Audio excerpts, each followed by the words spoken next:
my name's Chef Dan. We're going to be making some biscuits and gravy today. So first we're going to start off here with some butter. We're going to get all of our butter chopped up nice and finely. It doesn't have to be super routine. Some people like to grate their butter. I like to just chop mine roughly. We're going to put that back into the bowl here.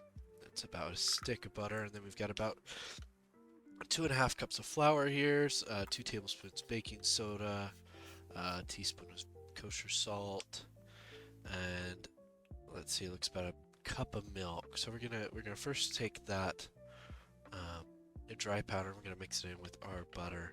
We're just gonna cut it in and make it really nice and coat those flour molecules together.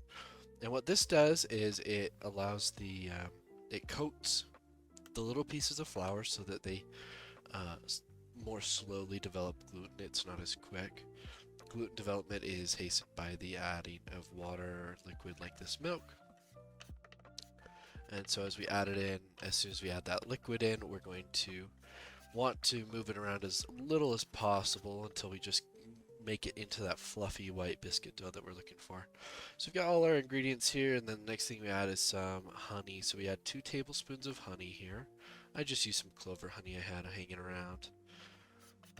You can use water, you can use sugar, corn syrup, whatever you want to sweeten it up. And I'm just flattening it together until it barely comes together. Then we're going to flip it. We're going to do a trifold here. There's our first trifold. And then we're going to change it. Spread it out. Do the second trifold. Boom, boom, boom. And then if it's starting to get a little elastic at this point, you can see it kind of bounce back as I push it in. And so about this time you want to roll it out. So I floured it up. It's still sticking, so I add a little bit more flour. If you don't want a big mess like me, you can use a bowl. But I kind of like the mess working on the board. It makes me feel rustic. And then this is a little bit uneven, but that's okay because we're not looking for the most beautiful biscuits. We're just looking for some good biscuits, some good classic country biscuits. I'm using my wife's favorite cup to cut these up. And then we're going to just rework that dough, flatten it out about thin. You see how elastic it is. Even as we did it there, it just bounces back again. We're going to cut out, I think we cut out a total of 14 biscuits here. Yep, we counted up. There's 12, and then here's our extra 1 and 2. This last one actually came out the best, so I wish I would have done all of them like that. You don't have to cut them out. You can do drop biscuits, is where you kind of just flatten them out to little patties. And then you want to arrange them on your tray. I use a piece of parchment paper. If you really want, you could do, you can spray it with some oil or whatever. If you want them to be tall biscuits, you can push them all together, because as they expand, they will rise.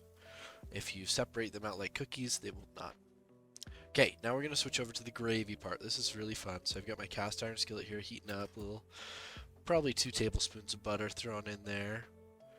And then, oh, beautiful. Okay, I'm just getting all my stuff together. Got my little rubber spatula, my high temp boy coming through here. And some days I make my own sausage. Today we're using this one, which is nice. Good job, Dan. This one is some wonderful breakfast sausage I got at the store. So I'm just breaking it down, making it smaller so that we get more surface area. The more surface area, the faster it will caramelize. And what we're really looking for is that caramelization, especially as we're going to make this into a gravy. We really want to get a lot of that fond at the bottom of the pan. A little bit of salt, a little bit of pepper. Here it comes. Perfect pepper. Okay. And then what we want to do is we're just going to wait for this to brown. So we're adding the seasonings here. So I added a little bit of thyme, rosemary, and sage. And then we're going to, I add a little bit non-traditionally, I add a little bit of paprika and also some red pepper flakes because I like to have mine a little bit kickier. If you don't like kick, that's fine. Keep it out. But if you want to go more traditional, just the sage, rosemary, and thyme will do. Oh, thanks, Ruben. And then what you want to do, or what I do here, is I'm going to add some more. So we're getting a lot of that fond on the bottom, where it's that brown stuff that's just kind of sticking to the bottom of the pan. Check the biscuits. We're about halfway done. So we're going to add I get some chicken stock out here. This is going to help deglaze the pan. You can use whatever you want. You want to use a little bit of white wine. You could throw a splash of that in there if you want to use a little something acidic. A little bit of splash of lemon juice to really bring it up. Hey there, Freya. What's going on? And And then what we want to do is I'm going to try and scrape all that stuff off the bottom. You see, I even switched tools here. Oh, there I just add the sage and the extra seasoning. But I'm going to switch tools over to this wooden spoon that I'm going to use to just scrape it up, because that rubber spatula is great. I love it, but it's just not doing what I want it to here. So we switch over to the wood and just scrape, get all that stuff off there with the deglaze. I do this a couple more times. And the last time I do it. Yep, here we go. We do it with butter, and what we do with this butter is we're making our roux now. So the next thing we're gonna do is this white pepper gravy, just with the sausage that comes in. And I like to make it all in the same pan. Very country style. Very rudimentary, but very, very good. And what you end up with is you end up with these beautiful little like sausage dumplings inside of your gravy if you do it right. And so what I'm going to do is, after I've finished deglazing this bottom of this pan and that butter's melted, I'm going to go ahead and add the flour straight in. Yep.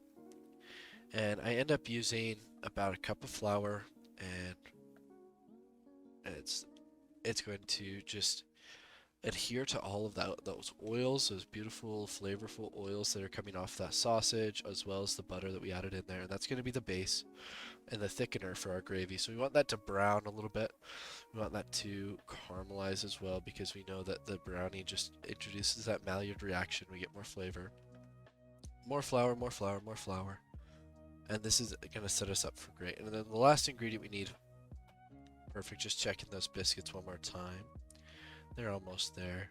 Last ingredient we need is we're going to need some milk. So I initially add 2 cups here, probably about half a cup at a time, and lets that roux absorb everything and just thicken it up.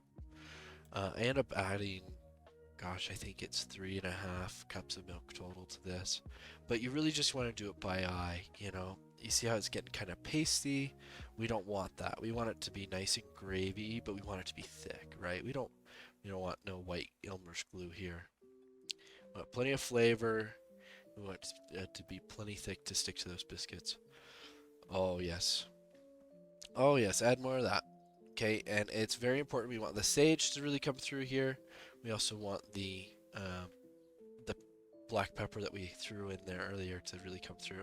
It's very important to do freshly cracked or ground pepper, because it just releases all of the aromatics into what you're cooking.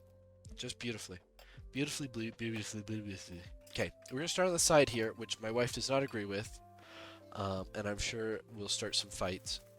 But I was really feeling like some spinach, so I did a little bit of spinach here. On the side. And what I do when I do spinach is I just take a good handful, it's probably like a pound of spinach, and I throw it right into a hot pan, and I hit it with just a half a lemon of lemon juice, not too much, and then just a little bit of salt on top, and I just toss it around. I put a lid on it, and it steams it for, gosh, no more than 30 seconds, just really quick, in and out, in and out. I mean, I actually make a huge mess here. So I break out the tongs, and we're gonna flip that around. Okay, so that's done. We check the biscuits one more time and realize they are getting a little too brown for my liking, but we're gonna pull those out, push that away, pull these out. Oh, they're just right there on the cusp of being beautiful, and we're gonna butter them down with a whole stick of butter.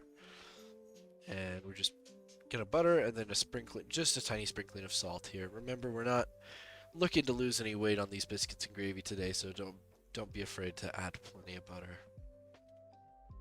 Biscuits and gravy is not a great dietary choice, but it is a great comfort choice. Okay, and here's our gravy, and there's our shot. Beautiful. Thank you everybody for joining me on this biscuit adventure. I'll see you next time.